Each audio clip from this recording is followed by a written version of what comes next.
Hi everyone, welcome back to my channel. I hope आप सब safe हैं, सबकी प्रिपरेशंस बढ़िया चल रही होंगी। So in this video I will be discussing everything about corporate restructuring, insolvency, liquidation and winding up, जो कि प्रोफेशनल प्रोग्राम का सेकेंड मॉड्यूल का एक बहुत ही ज़्यादा बल्कि सब्जेक्ट है। इसमें बहुत सारे प्रोसीजर्स है, बहुत सारी टाइमलाइंस है, काफ़ी सारे सेक्शंस है, कोड है काफ़ी बड़े बड़े। So in this video I will tell you few of my strategies जो मैंने यूज़ की थी और बहुत ही ज़्यादा इफेक्टिव थी वो। मुझे इस पेपर में 61 थे। I got exemption in this paper. So here are the few strategies जो मैंने लिखी है। I will be keep referring to these points so that एक भी इम्पॉर्टेंट टॉपिक मिस ना हो। So now without wasting much of your time, let's get started.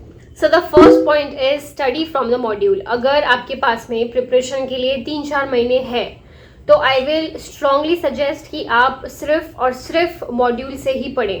जो भी एग्जाम्शन मुझे इस पेपर में मिला है उसके लिए मैंने सिर्फ मॉड्यूल ही रेफ़र करी थी, किसी के भी नोट्स रेफ़र नहीं किए थे, कुछ भी नहीं, सिर्फ मॉड्यूल की लैंग्वेज बहुत अच्छी है। लोगों को ये मिथ होता है कि लैंग्वेज बहुत डिफ़िकल्ट है मॉड्यूल की, ऐसा कुछ भी नहीं है। आप प्रोफेशनल में आ चुके हैं तो आपको वो ईजी ही लगेगा। I don't know why people से कि लैंग्वेज काफ़ी डिफ़िकल्ट होती है मॉड्यूल की, ऐसा कुछ भी नहीं है। I am a very average student, जो मुझे समझ गया तो आई एम श्योर कि जो भी ये वीडियो देख रहे हैं तो वो तो उनको बहुत ही आराम से समझ जाएगा। So the language is very simple. Module में एग्जाम्पल्स भी बहुत अच्छे दिए होते हैं ताकि आप रिलेट कर पाए। केस स्टडी में अगर वो क्वेश्चन आता है किस तरीके से पूछा जा सकता है, वो सब वहाँ मॉड्यूल में दिया रहता है। कोई भी इम्पॉर्टेंट टॉपिक आपका छूटता नहीं है जो भी इंस्टीट्यूट हमें पढ़ाना चाहता है। तो रिफर मॉड्यूल ओनली। अगर है आपके पास में 3-4 महीने तो आई विल सजेस्ट कि मॉड्यूल इज़ सेल्फ सफिशिएंट, किसी भी और चीज़ की आपको ज़रूरत नहीं है पढ़ने की। So yes, the first point is refer module. Second point is don't skip any chapter. CRVI में हमें 26 chapters हैं, 13 है पार्ट 1 में, 13 है पार्ट B में। तो मेक योर ओन स्ट्रैटेजी। आप प्रोफेशनल प्रोग्राम में हैं तो आपको पता है कि कौन सी स्ट्रैटेजी आपके लिए वर्क करती है। सो आई वोंट टेल दैट। आप अपनी स्ट्रैटेजी बनाइए, आप अपने हिसाब से 13 चैप्टर्स को डिवाइड करके आपको जैसा भी जमता है। किसी को इंसॉल्वेंसी बहुत अच्छा लगता होगा, किसी को CR अच्छा लगता होगा। सो उस हिसाब से आप अपनी खुद की स्ट्रैटेजी बनाइए। लेकिन आप जो भी स्ट्रैटेजी बनाएंगे उसमें ये मेक श्योर कीजिए कि आप पूरे 26 चैप्टर्स पढ़ के जा रहे हैं। If I am not wrong, 2019 जून 2019 के पेपर में सेक्शन 233 पे ऑलमोस्ट 55% पेपर बेस था। तो आप पुराने क्वेश्चन पेपर देख के ये अंदाज़ा नहीं लगा सकते कि इंस्टीट्यूट कौन से चैप्टर को ज़्यादा वेटेज देती है और कौन से चैप्टर्स को नहीं देती। तो it is very difficult. So make sure कि आप पूरे चैप्टर्स पढ़ के जाए। सो आई विल सजेस्ट कि आप कोई भी चैप्टर मत छोड़िए, कितना भी बड़ा हो कितना भी छोटा हो। Every single chapter have its own weightage. वो इंस्टीट्यूट डिसाइड करती है, वो हम डिसाइड नहीं कर सकते। सो मेक श्योर कि आप पूरे 26 चैप्टर्स पढ़ के जाएँ। थर्ड पॉइंट इज, बहुत सारे लोग पूछते हैं कि हमें past year question paper solve करना चाहिए या नहीं। तो ऑनेस्टली मैंने तो ना तो एग्जीक्यूटिव में ना फाइनल में कभी भी past year question paper solve करके नहीं देखे। आई डोंट नो, मैं राइटिंग प्रैक्टिस करती हूँ तो मे बी उस कारण मुझे कभी ज़रूरत ऐसी फील नहीं हुई कि मैं एक बार पुराने पेपर्स लिख कर देख लूँ या उन्हें रेफर करूँ। सो आई एम ट्राइंग टू से कि अगर आप मॉड्यूल से पढ़ रहे हैं तो आपको कोई ज़रूरत नहीं है पास्ट ईयर क्वेश्चन पेपर देखने की। उल्टा मेरे साथ ऐसा होता था कि अगर एग्ज़ाम के 1 या 2 महीने पहले मैंने इंस्टीट्यूट का कोई क्वेश्चन पेपर देख लिया और उसमें से अगर मुझे एक क्वेश्चन भी नहीं आ रहा तो it will give me the panic attack कि मेरी प्रिपरेशन ठीक से नहीं चल रही है एंड ऑल ऑफ दैट।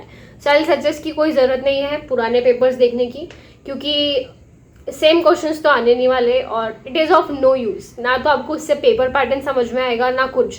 तो आई विल सजेस्ट कि आप सिर्फ मॉड्यूल से पढ़ें, कोई भी चैप्टर स्किप मत करो, आपकी प्रिपरेशन वैसे भी हो जाएगी। अगर आप राइटिंग प्रैक्टिस करते हैं तो it's a big thumbs up. मेरा 4th पॉइंट भी यही रहने वाला है कि आप अगर राइटिंग प्रैक्टिस करते हैं तो बहुत ही अच्छी बात है, और अगर राइटिंग प्रैक्टिस नहीं करते हैं तो मेक श्योर कि आप मॉड्यूल को एटलीस्ट 3 बार पढ़ें। तो द 5th पॉइंट कि पहले कौन सा पार्ट पढ़ें, पार्ट 1 या पार्ट 2। तो आई विल सजेस्ट कि आप पार्ट 2 पहले पढ़ें, जो कि इंसॉल्वेंसी एंड बैंकरप्सी कोड है। जो CRVI का पेपर है वो 2 पार्ट्स में डिवाइडेड है, पार्ट 1 एंड पार्ट 2। दोनों भी पार्ट्स 50-50 मार्क्स का वेटेज रखते हैं। लेकिन जो पार्ट B है वो कंपैरेटिवली छोटा है पार्ट A से, पार्ट 1 से। अगर आप पेजेस के हिसाब से उसको क्वांटिफाई करते हैं तो 250-300 पेजेस में हमारा इंसॉल्वेंसी कोड हो जाता है पढ़ के। ये भी 50 मार्क्स का ही है। और वही अगर हम पहले पार्ट 1 करते हैं पार्ट 1 के पेजेस हम देखें तो 400-500 के बीच में इसके पेजेस हैं। तो अगर आप पहले इंसॉल्वेंसी एंड बैंकरप्सी कोड करते हैं जो कि पार्ट 2 है, तो आपको एक सेंस ऑफ कॉन्फिडेंस आएगा कि आपका 50% कोर्स ऑलरेडी हो चुका है। तो आई विल सजेस्ट कि आप पहले पार्ट 2 करें जो कि इंसॉल्वेंसी बैंकरप्सी कोड है, और फिर पार्ट 1 करें जो कि कॉर्पोरेट रिस्ट्रक्चरिंग एंड वैल्यूएशन है। 6th point, make flow charts. ये जो सब्जेक्ट है इसमें काफ़ी सारी टाइमलाइंस हैं, काफ़ी सारी प्रोसीजर्स हैं। तो अगर आप फ्लो चार्ट बनाते हैं तो एक इमेज के तरह आपके दिमाग में ये प्रोसीजर छप जाएगी, तो बार बार आपको बुक्स की थ्योरेटिकल लाइंस नहीं पढ़ना पड़ेगा। So I will suggest make flow charts. For example मैंने ऐसा फ्लो चार्ट बनाया था for individual and partnership insolvency, if you can see. ये जो चैप्टर है ये 3-4 पेजेस में था। So now this is in a 1 page for me now. मैं कभी भी इसे रेफर कर सकती हूँ, इवन एग्जाम के सेंटर पे भी मैं लेके जा सकती हूँ, not for cheating, for revision obviously. So yes, make flow charts. Also another thing that you can use is these sticky notes. ये जो है पीछे जो आप देख रहे हैं वहाँ पे मैंने ये सब चिपकाए थे, फिर मैंने हटा दिए इन्हें। इसमें बहुत सारे छोटे छोटे पॉइंट्स हैं जो डे टू डे बेसिस पे like a bullet you can refer. So yes, make sticky notes और make flow charts, make anything जो भी आपको रिमाइंडर दे, जो भी आपको अच्छे से याद करने में हेल्प करे। सो मेक एवरीथिंग और सब जगह लगा दो अपने घर पे, at your own risk obviously. So the next point is never miss supplementary notes provided by institute. ये ऐसे नोट्स आते हैं एग्जाम के कुछ 1 या 2 महीने पहले इंस्टीट्यूट अपडेट करती है अपनी वेबसाइट पे। मैं उसका लिंक डिस्क्रिप्शन में डाल दूंगी। वहाँ पे ये सप्लीमेंट्स आती है, लोगों को पता नहीं होता है कि ये सप्लीमेंट्स आ रही है। इस सप्लीमेंट्री नोट्स में अमेंडमेंट्स इंक्लूडेड रहते हैं जो उस रेलेवेंट सेशन के लिए बहुत बहुत ज़्यादा इंपॉर्टेंट होते हैं। डायरेक्ट क्वेश्चंस आते हैं एंड कंपलसरी क्वेश्चंस आते हैं इन अमेंडमेंट्स के ऊपर, एंड फिर हम बाहर आके बोलते हैं कि पता नहीं कहाँ से आया था पेपर, मॉड्यूल में तो था ही नहीं या नोट्स में भी नहीं था, क्योंकि हमारी मॉड्यूल और हमारे नोट्स अपडेटेड नहीं होते हैं। तो कीप रेफरिंग दिस लिंक, मैं ये लिंक डिस्क्रिप्शन में डाल दूंगी। सो मेक श्योर कि एग्जाम के 1 महीने पहले आप डेली इस वेबसाइट को रेफर करें, और जब भी आपको ये सप्लीमेंट्री नोट्स दिखते हैं download and study at least once, ताकि आपको एक बेसिक आइडिया रहे कि कौन से नए अमेंडमेंट्स आए हैं। So yes, never miss supplementary notes provided by the institute.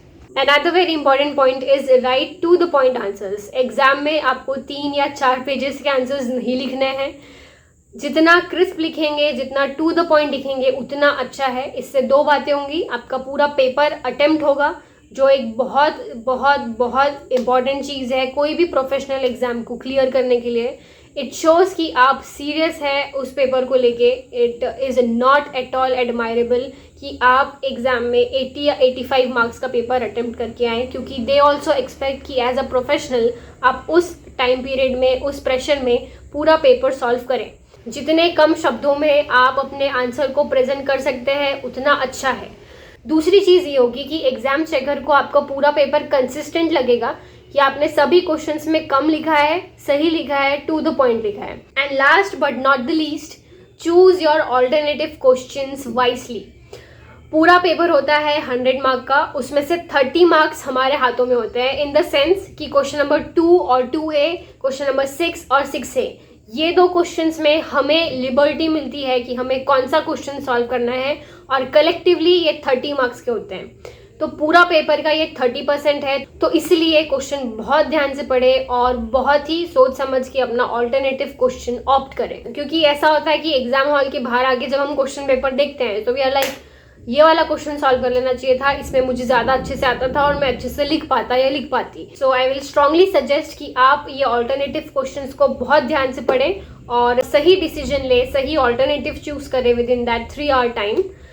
So yeah that's it. इतने पॉइंट्स थे, ये स्ट्रैटेजीज थी which help me a lot cracking this paper, and not only cracking this paper, to get exemption in this paper.